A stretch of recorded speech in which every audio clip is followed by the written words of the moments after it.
Hi, all. This is Mango. This is the fourth of a multi part series where we're going to explore the high level overview of demographics and its geopolitical impacts.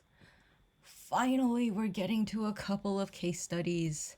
We're going to look at the two countries on many people's minds right now. So, this is Russia. Note the shape of the demographic pyramid. There are large indentations that correspond to one, a dip in World War II birth rates, and two, the post Cold War demographic collapse. It's pure coincidence that they managed to overlap. So, some things to notice: Russia's average life expectancy for men is 59 years old.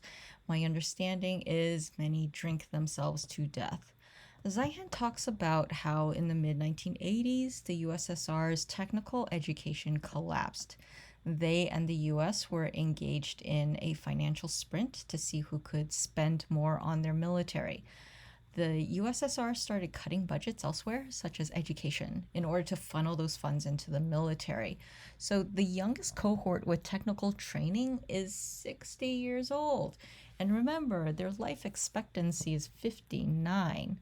So this is why they need help from partners in manufacturing industrial equipment, including military equipment. Most of the higher Russian birth rates are actually out in the boonies, like Siberia or Tuva. So they're areas with ethnic minorities. The Russian ethnic minority itself is actually shrinking. So Zihan's first book in 2014 stated that Russia would go to war in 2022 to secure their borders. The reason for the timing is demographic. With the drop off in birth rate, if Russia waited longer, they would not have the manpower to secure their borders. And one more note from Zihan is the bulge after 2000 probably doesn't exist. They are probably phantom children. So Russia is facing health problems, which impacts the health of their demography. So they have one of the highest HIV rates in the world, somewhere between 4 to 10% of their population. The Kremlin actually stopped keeping track sometime around 2004. They also have one of the highest rates of heroin use, and this is a big reason for their HIV infections. They also have one of the highest rates of multi drug resistant tuberculosis. Their healthcare isn't great, and even with healthcare, this is a multi year recovery process. The number I had once come across is of their youth between the ages of 15 to 35, 25% of them has TB. That's an extraordinarily high number. So, what does this do to their demographics? So, what has Russia done to alleviate their population issues? There are three that I know about. Number one, birth bonuses. They they told women, hey, we'll give you a bonus if you don't abort their children. So the women just collect the money and drop off their kids at orphanages. So, kind of a second order effect. Back in 2022, Putin had this Mother Heroine Award. They give out 1 million rubles to women with over 9 children. And they've been kidnapping Ukrainian children and bringing them back to Russia in hopes of boosting their population numbers. So, how does all this further impact their demographics and birth rate? And with the Ukraine invasion, of course, in 2022, there was an estimated million young, skilled, educated Russians who have left for good. And of course, after the mobilization announcements, even more men and their families have fled the country. And of course, you're throwing a bunch of men of draftable age into a meat grinder as cannon fodder. So, how will this further impact their demographics and birth rate?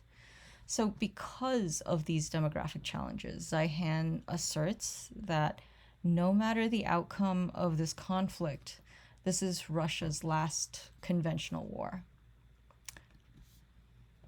So that's Russia. Their demographics is one of the worst in the world, either the second or third worst. So let's take a look at China. So, around the time of World War II, China was actually involved in three simultaneous wars: World War II, a civil war, and the Sino Japanese War. As an aside, I am skeptical that China has or had good demographic data. That said, we know after World War II there was a baby boom in China, in part due to the end of wars and in part because Mao told the people to have babies. He actually expected to get into a nuclear confrontation with the United States and believed as long as China had a large population, you could wipe out half the Chinese population and the country would do just fine. So when he said have babies, the country obliged. Remember the disadvantage to having a lot of babies. They suck up a lot of resources from both the parents and the state. So, Nixon invited China into the Bretton Woods coalition in the 70s, and by the late 70s, the one child policy was implemented. First off, by curbing the number of children, the state wouldn't need to worry about resources being sucked away by these children. Second of all, it was understood that you don't need as many children in an industrialized country. And the promise of entering into globalization meant that China would industrialize. So fast forward to 2015, there are anywhere between 35 to 100 million surplus men, and China's demographic structure is looking very different than it did in 1980. So notice the large consumption bulge. That's the reason why Western companies have been so desperate to move manufacturing to China. Also, the reason why they wanted to sell goods to China. So that previous diagram, so 2005 diagram, sort of resembles this. They have what is known as the 4-2-1 problem, meaning one person, one working age person, will need to support 2 parents in their retirement and 4 grandparents. Therefore, many of the youth are opting out of having children altogether. We don't know what China's real TFR is, but we know it's very low.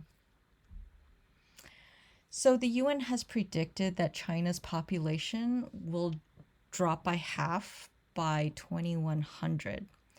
China's own demographers say it's actually 2075 because men and women are just geographically separated in China. So a really quick story. When I visited China, the countryside was very heavily male. The story they told me is once a girl turns 18, she just vanishes into the city. She takes on a new persona, never again returns to the villages. So the villages are filled with the elderly, men of working age, a smattering of women of childbearing age, and some children. The people in China all seem to be acutely aware of this demographic issue. In fact, the government has been talking about it for decades now, so none of this is news to anyone. In fact, the men in the villages told me the government was concerned about an impending outbreak of violence due to the surplus male population. So Xi Jinping comes to office and changes the one-child policy to a two-child policy in 2016, and their birth rates went down. In 2021, they just got rid of the caps on children and their birth rates went down. They have now repurposed the old Soviet one-child policy propaganda to fit in with having 3 or more children propaganda now. So there's a lot of pressure being placed on local CCP officials to set a good example for their constituents. So in 2019, the end of 2019, China performed a census. The CCP started putting out numbers and admitted to overcounting the population by over 100 million. And more recently, demographers in China have stated that Actually, they overcounted by 250 million. This is Ihan's take on China's likely demographic pyramid, where the yellow bars don't exist. They are phantom people. Here's another way of gauging China's demographic data. When you have a developing country, there are three pieces of tech that they will buy. One is a cell phone, two is a refrigerator, and third is a car. So, what you're looking at are China's new car sales, and they've been negative since 2018, so prior to COVID. This means that their market is drying up. Is there any wonder why they're pushing cars onto markets abroad? Is there any wonder why they're resorting to extreme measures to get car domestic consumption going? So China is not only running out of children, but also running out of people to give birth to children. Earlier this year, they were trying to encourage women under the age of 50 to give birth. So by 2030, China will have more retirees than workers and more working age people than those under 15.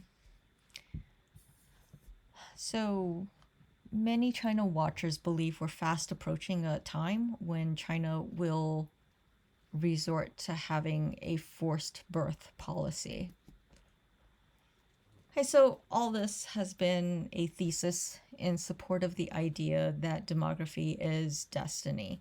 Without people, you really can't do much of anything else. We're in for some interesting times.